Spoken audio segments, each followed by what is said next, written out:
So the Gilded Age, when we talk about the Gilded Age, generally you're talking about a period from, really the Reconstruction period after the Civil War, roughly 1870 or so, to the turn of the 20th century in 1900.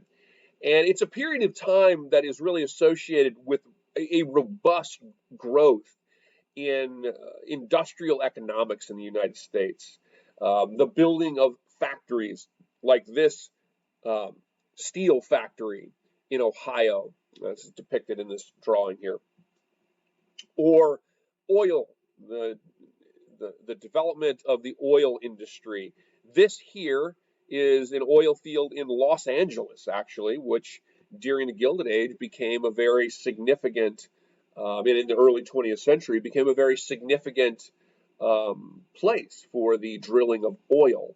Oil was actually discovered in Pennsylvania in 1859. And that, of course, will fuel much of the locomotion and the harnessing of energy and technology during the Gilded Age, and then, of course, well into the 20th century, into the 21st century, as we are still very much economies driven on fossil fuels like coal and also oil. The Gilded Age is a period where the entirety of the country, the continent of the United States, for the first time was interconnected by railroads. This is a photo of the 1869 completion of the Transcontinental Railroad, which was finalized in Ogden, Utah in 1869. So it's an era of tremendous economic growth in the United States. Factories harnessing fossil fuels, new types of resources like oil being harnessed, railroad technology being advanced to its most advanced point uh, at that period, and interconnecting the country and making the ability to move resources, to move people, to exploit the various resources of the country had now really become exponentially greater than they had been before. So this is a period that is associated with the height of the early industrial revolution in the United States, which will continue into the 20th century. But this is really the fundamental, heart of the Industrial Revolution in the United States. And we're talking about not only a change in the amount of resources you use, not only a change in the things that drive sort of locomotion, right? Trains and ships and these types of things, um, and how things are made, but also a change in how people live. The Industrial Revolution results in a really fundamental shift in how people live their daily lives. The fact that we all, operate based on time schedules and time clocks.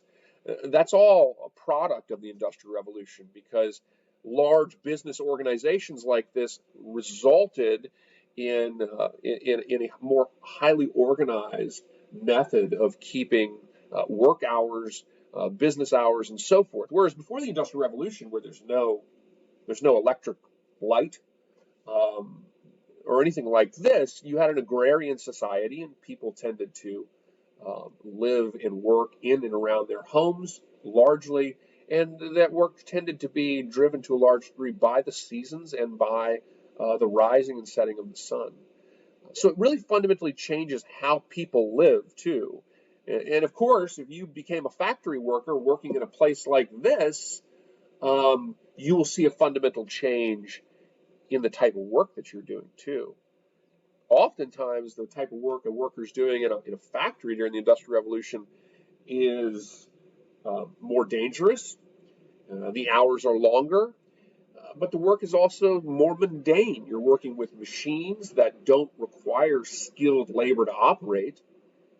So, because of that, wages of workers oftentimes plummeted during this period. This is a very famous political cartoon, and it gets at one of the sort of major issues of the Gilded Age. And this was as you had a widespread growth of the Industrial Revolution, what you also had was a growth of economic powerhouses. Businessmen, they were sometimes called the captains of industry. They formed huge monopolies. They called them trusts as well, where they would band together and create large business conglomerates that were so powerful in their economic wealth and influence that they actually came to wield greater political power and, of course, economic power than actually the federal government. And this is depicting John D. Rockefeller's infamous Standard Oil Trust, the oil monopoly that at its height controlled 95% of oil refining in the United States.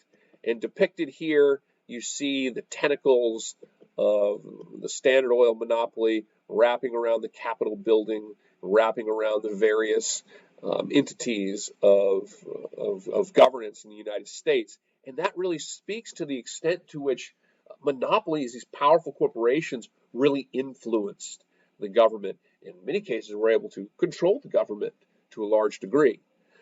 So you're talking about a period of time where you see the emergence of the first millionaires. And of course, millionaires back then, if you were to compensate for inflation, would be worth tremendously more money today. So the birth of millionaires, the north of the country, the northern areas, New York City and these areas, were the industrial regions, and they dominated the economy of the nation. The industrial north was the center not only to manufacturing but also to banking. And this is really the heart of the powerful monopolies that controlled railroads, oil, steel, and these types of things that really held sway over workers, over the government, over farmers, because of course, take for example workers.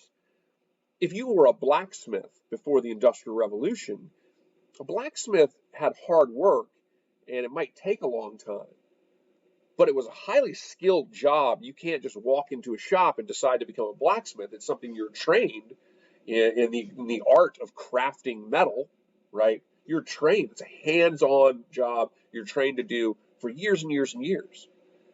Well, with the modern processes of smelting and making steel on a large scale, it's called the Bessemer process. Andrew Carnegie, for example, who was the head of U.S. Steel, those steel jobs, the blacksmith went extinct. And the people that went to work in those factories, they were not skilled workers. And there was no law saying that a company had to pay workers a certain amount. So you literally just got paid what the lowest going rate was. And there was generally a line of people waiting to take your job.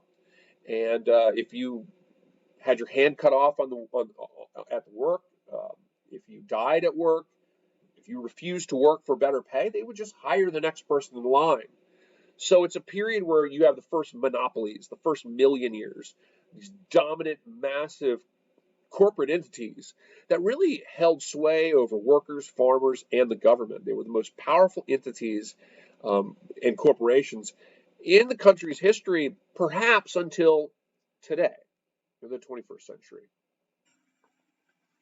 So what are the issues of the Gilded Age? The issues of the Gilded Age, a little bit different in some respects than the 21st century, but in other ways, similar.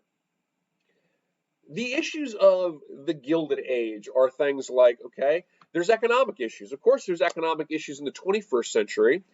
The economic issues of the 21st century, when you think about the currency, are often related to concerns with inflation and national debt. During the Gilded Age, the currency issue was an issue of deflation, meaning what that means is that there's not enough money out there to go around, basically. And why is that? Well, the reason that is because during the Gilded Age, all money was backed in gold.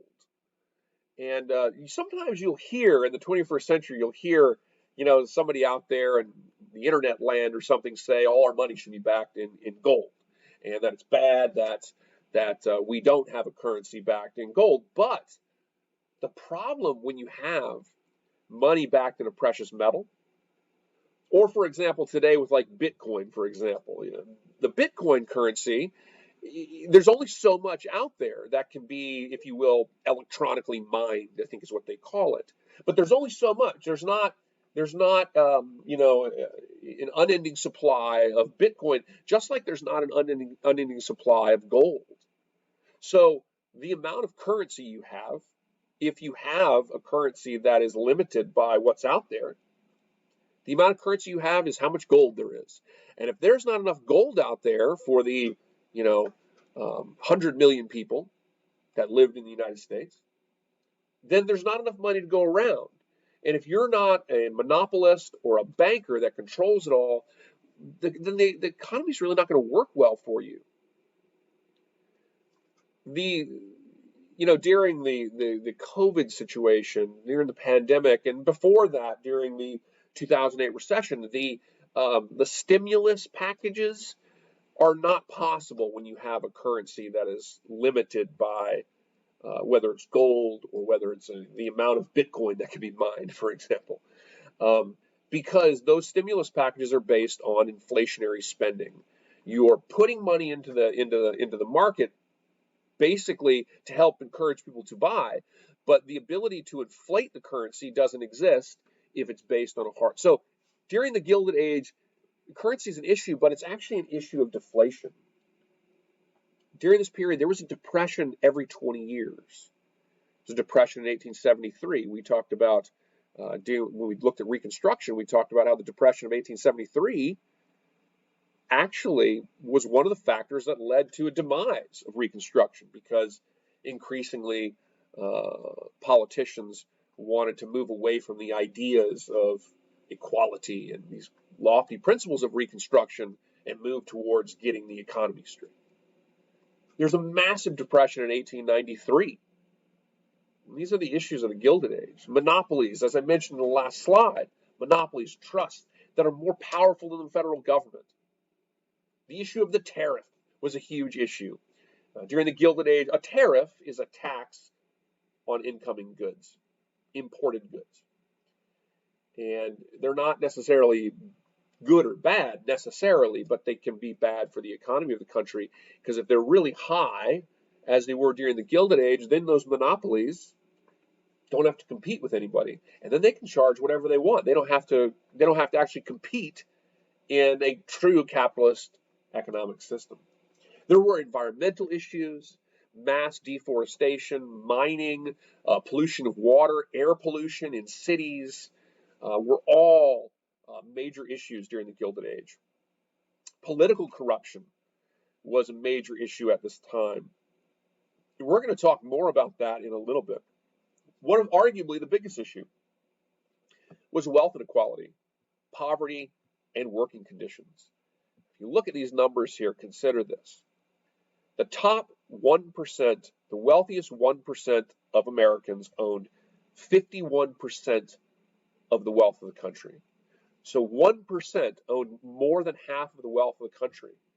The top 12% owned 86% of the wealth of the country, while the lower 44% only 1.2%. So you have a really small group of people that controls the overwhelming wealth of the country. And of course, that means that the possibilities for prosperity and economic advancement are greatly reduced. In New York City, 2/3 of the city lived in slums, like really like shocking, dirty slums. And when we get down the line in this presentation, I will show you some images from this period. Thousands of people were homeless in the United States at this time. And workers sought to unionize. And this is the last big issue I have here. There's other issues, okay? Workers really struggled to unionize at this time. For a worker to form a union, it means that the workers come together as one unit, and they say we're all going to work together as one entity and basically try to force the owners of the union to bargain with us for better wages, for shorter work hours, for better benefits if there are any, that type of thing. Well, during the Gilded Age, forming a union was regarded basically as illegal, and the governments as well as monopolies used oftentimes um, police and military force to put down workers' unions. Now, there were unions and there were lots of strikes, but for people that were employed in um, unskilled labor type positions, like factories, steel mills, these types of things, unionization was extremely difficult, and it came at great risk to life, to your family, if you attempted to do that. And so that was another major issue in this period. Before I end this segment of the lecture, I just want to give you a little idea. If you look at this graph, what this is actually showing for you is it's showing you how the formation of workers' unions ultimately reduces inequality in the United States.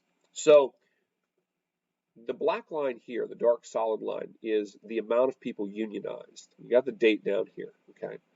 And when you look at this dashed line, the top, the richest 0.1%, and the dotted line is the top 1% wealth, okay? And if you look at this, what you see, and now they don't have the records going back to the late 1800s, so you start in 1913, but there's, so you would know that the trends would be even more extreme in the Gilded Age. What you see when you look at this, as more unions form, right here, you see the wealth of the richest people go down. And as those unions begin to become less common, as they are today, there's been a decline in unions, and you can see this right here. This is the late 70s to today. Unions have declined, and as unions have declined, the control of the wealth by the wealthiest people has gone up. And so in that sense, workers' unions are directly connected to when they're robust and strong and supported, they're connected to lowering wealth inequality in the United States. And when unions become less popular and less common, wealth inequality goes up.